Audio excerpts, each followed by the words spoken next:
Hey guys, welcome back to the Slideways NASCAR News YouTube channel. My name is Mark, back again with another episode for you guys. I did not do a episode last week because I was struggling. I was sick. Still feeling a little bit of the after effects of it. Just my throat is very raw after I talk while my voice kind of leaves. So I'm going to do the best I can to get this thing done. But I've geared up with some coffee, some liquid death tea, and some water. So I'm going to try to power through this thing, get this video out for you guys. Trying to be a little bit more intentional and more consistent with when I get things out for you. So without further ado, let's get into Sonoma. I'm not going to spend a whole lot of time on it just because, I mean, honestly, to me, there wasn't a whole lot really to talk about. The only real thing that I found was interesting is the field catching SVG on road courses, or is it just Trackhouse being bad? When it comes to road courses, I'm just going to say it's just Trackhouse. They're just not having a very good year. I mean, you can see it with Connor, and that's a whole nother. We can just talk about Connor for a good 10 minutes. Poor kid's having a rough year. Terrible luck. I mean, Ross up and down will piece together some top tens every once in a while, but I mean, other than a few odds and ends, I mean, Trackhouse is really not done very well at all this year. I mean, yes, SVG did win at Watkins Glen, but when you look at Trackhouse in general, they're just the speed isn't there. But is the field catching SVG on road courses? In some ways, maybe. Briscoe, I believe if he would not have blown that one corner, I think it was 2 laps to go, I think it was. If he wouldn't have blown that corner, I believe Briscoe would have passed SVG. But ultimately, SVG to get the win. Very strong showing for Briscoe.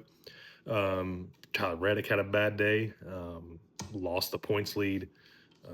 He's even in he's in a bigger hole now after Chicagoland. We'll get into that just a little bit. But Sonoma, I mean, I think it was a fine race, especially for a road course. At least we had a battle for the win. It wasn't just a runaway.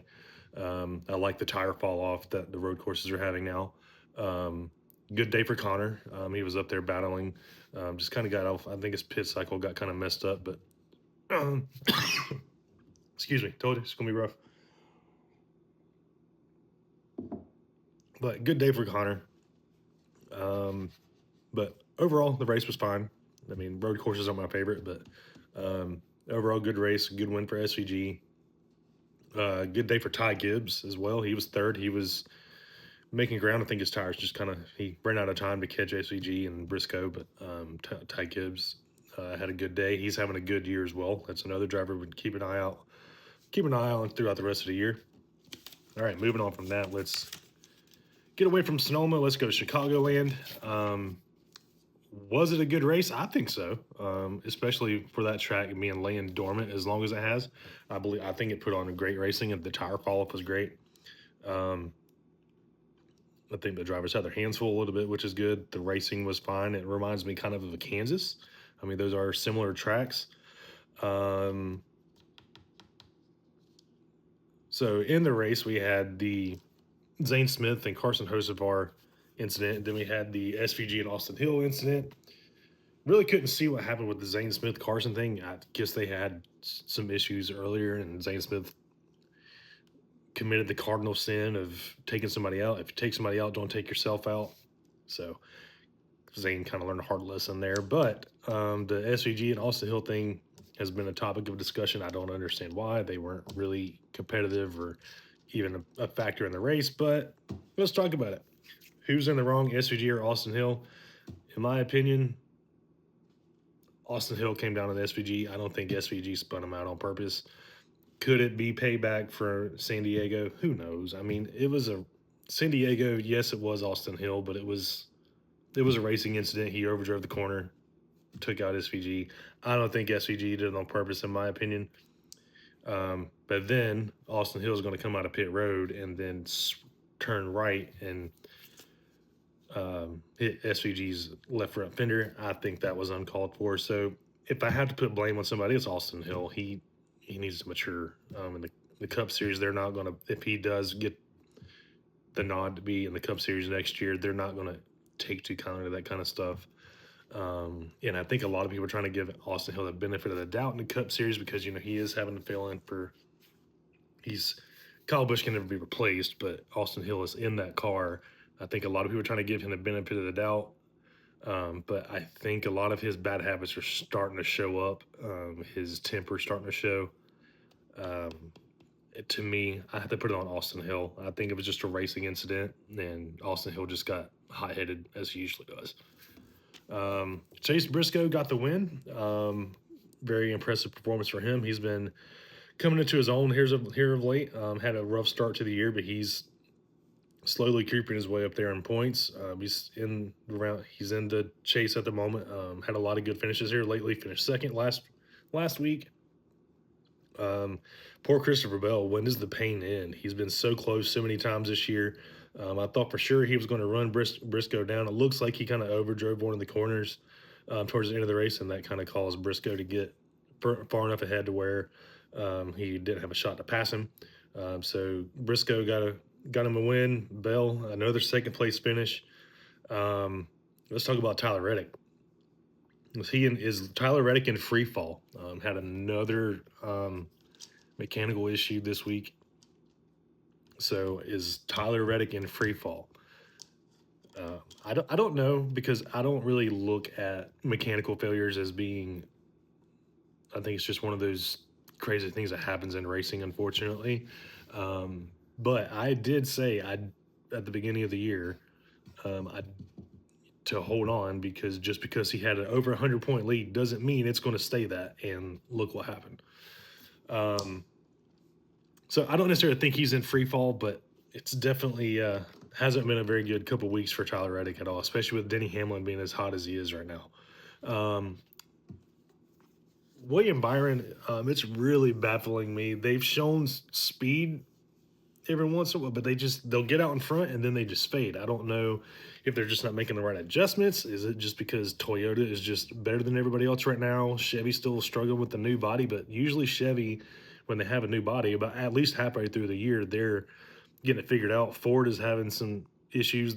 Blaney's been the strongest Ford all year, and it showed again this week. Had another good run.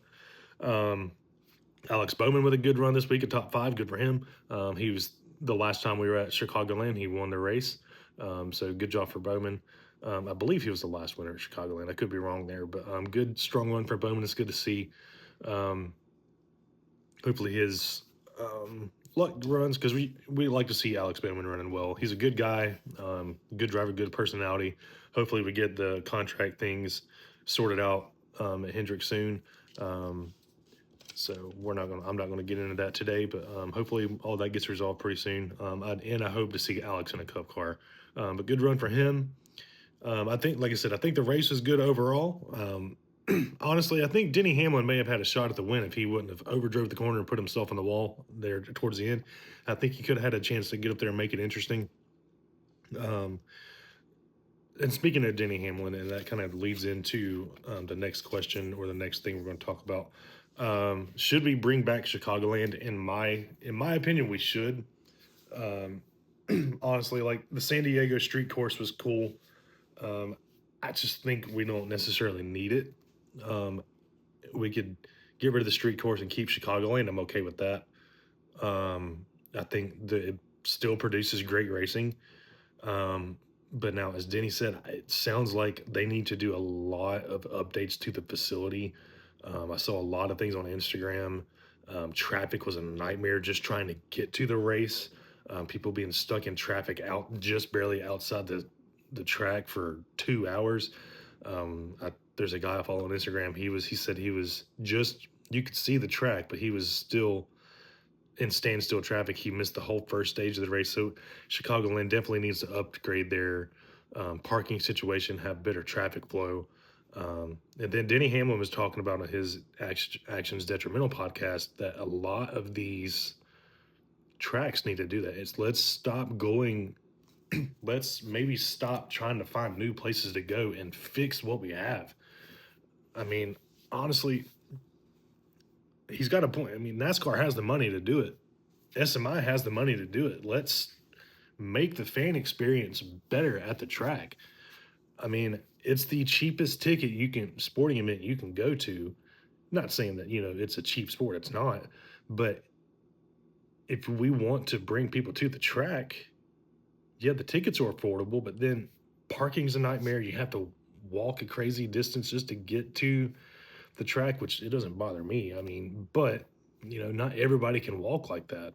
I know like Charlotte Motor Speedway has a shuttle service, which is great. Um, I've been to Darlington. I don't know if they have shuttle services. I don't know, but I feel NASCAR can do so much better with their fan experience, with their accommodations as far as parking, traffic. I'm not gonna lie. When I went to Darlington last year. It took us almost 2 hours just to get out of the parking lot. Um, I feel like there's more they can do to fix the fan experience. I feel like the activations and the things they have as far as merchandise haulers is fine, but the other part of it, getting to the track, leaving the track, getting around, can be a lot better in my opinion. So Denny, I think definitely hit the nail on the head. Maybe we should stop looking for these other markets and fix what we have first before we start doing all that. So instead of going to spending all this money to build a street course, let's fix the infrastructure of our tracks that we have. And then once we get that fixed, then maybe we can look at some other avenues. I'm all for that, but we need to fix what's ours first before we start trying to expand. Because we're going to leave a lot of people in the dust. Attendance is going to go down because nobody's going to fight the traffic. So I think it's definitely time for NASCAR to take a look at updating some of their infrastructure. Some of their stuff is really dated. Um, like if you look at Darlington, it's a great facility, but a lot of their stuff is dated. I think there's a way they can update things and still keep the history and the overall, like if it's an older track, keeping the overall old school or historical vibes of the track, but still updating the amenities, the accommodations, seating, traffic, all those kind of things. So definitely, I agree with Denny 100% on that. Um, so do we bring back Chicagoland? Absolutely. I've seen that they may rotate 1 year doing Chicagoland, 1 year doing the street course. I say just bring back Chicagoland 100%. Um, it's a great track. It's produced great racing. So that has my vote to bring it back every year. Next question would be, where should the July 4th race be? It's hard to argue against Daytona. The July 4th race was always just a special event. It made it a special event. I mean, nighttime at Daytona is just awesome anyway, but I feel like July 4th at Daytona was just, it made the event bigger, made it seem bigger, made it more of a spectacle. So Daytona has my vote. Um, Honestly, though, if we don't do Daytona, Atlanta would be a great choice for July 4th race. Trying to think where, I mean, it's just Atlanta's so hot. Like I'm in North Augusta, Georgia, and listen, we ain't okay down here. The humidity and the heat is just crazy. So, um, Atlanta would be a fun race, especially doing it at night. I'm trying to think, I don't know. Darlington, I like Darlington being on Labor Day. I think is great. You got the Coaches Tournament on Memorial Day. I think the only two options I would say for July 4th that I think would be awesome and we'll go ahead and move into that with Atlanta. Atlanta is one of the best races of the year. Could you imagine that race being on July 4th? It would be amazing. So I would say either Daytona or Atlanta needs to be our July 4th weekend race. Personally, I say Daytona, um, but I would not be mad with Daytona. I mean, I'm sorry. I would not be mad with Atlanta. Speaking of Atlanta, let's talk about Atlanta this weekend. I got some drivers to watch. Blaney, Elliott, Carson Hocevar, Christopher Bell, Bubba, Briscoe, Suarez. Those are some guys that run really well in Atlanta. Joey Logano is always one to keep an eye on at Atlanta. He runs well there. Brad Kay, he's really good at Atlanta. He's usually pretty fast. So I think we're going to have an awesome race this weekend. It's going to be very competitive. Definitely, like I said, Atlanta the night race at Atlanta in the summer is usually our best race all year, and one of our best races. It's going to be hot. It's going to be slick, and we sliding around. So definitely excited to see the race this weekend. I hope you guys are too. But I think we do have potential for an upset winner this weekend. I can't really put my finger on who it would be, but I think we have a chance for an upset winner, first time winner. So be excited to see that. So I think we're in for a good race this weekend. I got a feeling it's going to be a good one. So we shall see what happens. All right. Last thing we're going to look at, we're going to take a look at the points for a minute. The top six kind of is what it's probably look where your champion is going to come from right now, unless something crazy happens in the chase, which we don't know. It's the first year we've had it back. But your top six right now, you have Denny Hamlin in the lead, Tyler Reddick 44 points behind, Blaney 113 points behind, Ty Gibbs 137 points behind, Chase Elliott 180, Kyle Larson 181. Those are your top six, and those are kind of the closest to the lead there. There's a little bit of a bigger jump between sixth and seventh. Blaney's been solid all year. A couple bad runs there, but I think if he keeps notching up top tens, throwing in some top fives in there, I think he could cut into under that 100 points behind threshold there. Ty Gibbs, same thing. He's kind of been the same way as Blaney. A lot of top tens, top fives. He's got to win.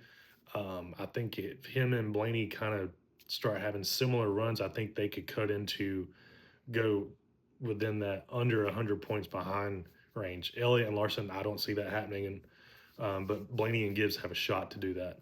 And like I said, I don't believe that Hamlin's lead is safe.